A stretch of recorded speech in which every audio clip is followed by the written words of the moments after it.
Pero of course ngayon, tuloy-tuloy pa rin ang ating usapang development dahil ngayon nga nakahanap ng bagong paraan kung paano matutulungan ang ating coconut farmers. And very unique ito dahil it is through the use of biofuels. Kaya naman para mapag-usapan yan, kasama natin ngayong umaga si Sir Joseph Abeleda, ang Secretary General ng Liga ng Transportasyon at Operators ng Pilipinas. Good morning. Magandang umaga po sir at welcome back syempre sa Good Morning Boss.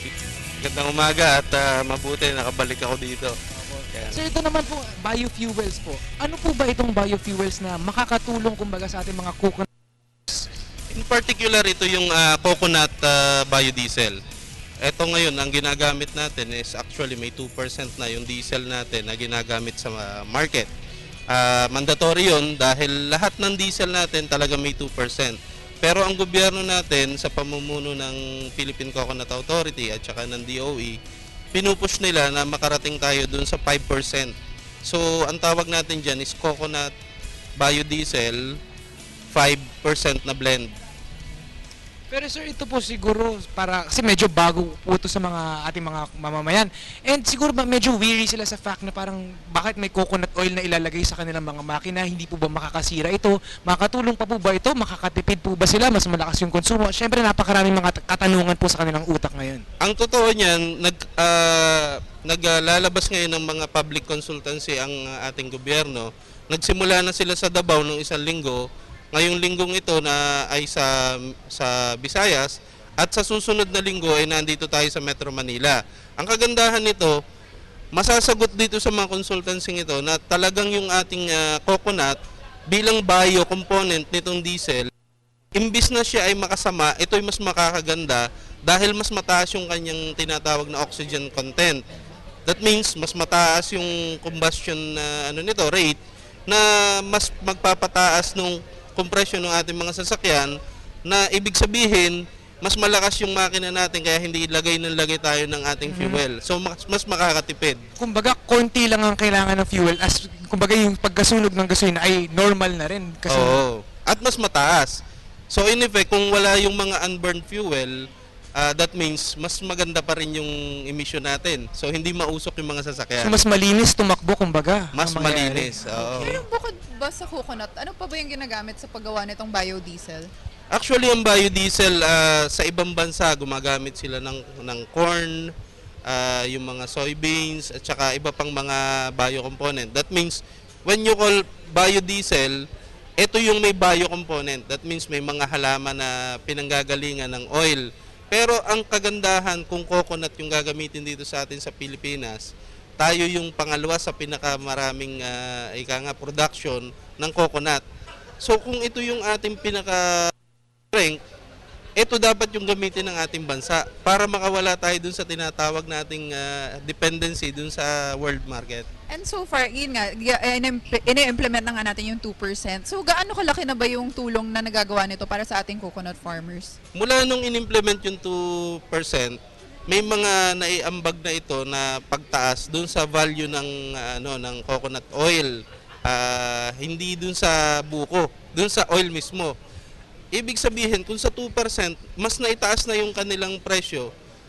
Pag ginawa pa nating 5, ibig sabihin, mas malaki ang demand para sa coconut oil. That means, mas dadami yung trabaho at makakatulong ito dun sa sa coconut industry. Sir, pero ito po, gaano po ba kalaki yung epekto nito sa presyo ng kumbaga ng gasolina o ng diesel in specific? Kasi syempre, alam naman po natin na kumbaga, yung coconut oil ay dinadagdag nga po natin sa mga ginagamit na para sa mga makina yung sa gasolina. So ibig sabihin po ba nito ay magmamahal po mas mahal po ang presyo ng biodiesel kumpara sa mga normal na diesel? Ang totoo niyan, ang titingnan natin, 95% ng presyo niya nakabase sa diesel. Then is ibabase dun sa presyo ng tinatawag na cocomethyl ester o yung sa coconut component. Ngayon, ang magiging factor pagdating dyan sa presyo niyan ay yung presyo ng cocomethyl ester. Sa panahong ito, mas mababa sa diesel yung presyo ng cocomethyl ester. That means, kung ganyan ang magiging takbo ng merkado, mas mababa yung magiging ng diesel natin.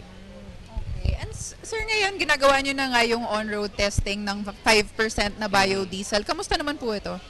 Nakakaisang linggo na tayo mula nung sinimulan nito na inilaunch ito sa PCA mismo, sa Philippine Coconut Authority.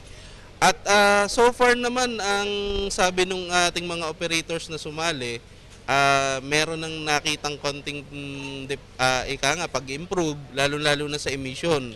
Then nakita nila na mas malakas yung hatak ngayon. At the same time, yung kanilang maintenance ay kasama na kasi diyan yung pagsasama ng oil dun sa mismong upper cylinder natin. That means meron na bukod dun may lubrication ka pa. Sir, ito naman with regards to yung emission nga po, gaano po kalaki yung percentage ng difference ng emission pag may, kumbaga may coconut oil nga na nakahalo sa diesel na nilalagay sa mga makina ng ating mga sasakyan? Yung effect ng 5% is hindi pa namin nakukuha. Yung official natin na result. Kasi nga nasa on-road testing pa tayo. Pero kung titingnan natin yung kung tayo ay sa visual lang titingin, nakita na namin na malaki na agad yung nabawas dun sa sa emission, Usok, okay. sa usok. Sir, ito naman po kasi meron din po isang type ng gasoline, yung ethanol, yung may ethanol naman po. Ano naman po ang difference, kumbaga, aside from the fact na gasoline at diesel, yung ethanol at yung biodiesel naman po? Yung ethanol kasi sa sugarcane industry naman. Okay. Kaya naman sinasabi natin na itong sa coconut, sa coco biodiesel ang ating push ngayon is because nandito nga yung strength natin nasa coconut industry. At the same time, we are aiming for the inclusive growth. Maramdaman ito ng iba't ibang sektor, hindi lang ng transport, hindi lang ng industry ng coconut industry, kundi pati na rin yung buong community dahil alam natin na pagbaba ng pollution, magandang epekto nito pagdating sa kalusugan. And sir, na-mention nyo nga kanina na sa ibang mga bansa, meron ng 40%. So magpupush ba talaga tayo para maabot ito? May mga target na tayo pero nakabase yan dun sa programa ng DOE at the same time dun sa tinatawag nating National Biofuel Board. Meron silang target na nasa B20 na dapat tayo na bago mag 2030. Pero nakadepende yan lahat sa magiging takbo nitong B5 testing. So kung magiging maganda ito and yung atin namang market o yung sa transport mismo, ay sila na mismo yung magre-request sa ating gobyerno na bakit hindi natin i-push pa sa mas mataas. Siguro ang gobyerno naman magiging obligado para tingnan yung posibilidad nun. Sir, siguro panghuli na lang, baka meron po kayong mensahe po para sa ating mga manonood tungkol na rin po sa paggamit ng biodiesel dahil syempre, yun nga, hindi nga po sila ganun kakomportable pa dahil medyo bago nga po ito sa kanila and siguro ang takot po nila ay makakasira ito sa kanilang mga makina. Baka pwede nyo po silang ma-encourage na talagang makakatulong nga po, syempre mas makakatipid nga po sila.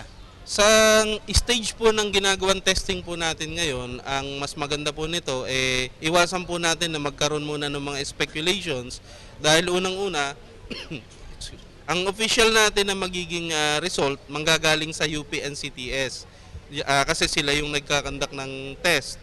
At the same time, kung titingnan natin yung pangkalahatan na lang, mas maganda nga na tayo na yung makinabang kaysa yung mga dayuhan.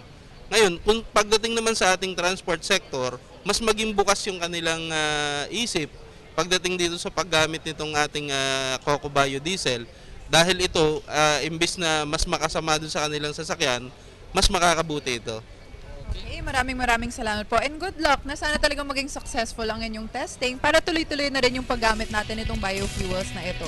Once again, that was Sir Joseph Abeleda, ang Secretary General ng Liga ng Transportasyon at Operators sa Pilipinas.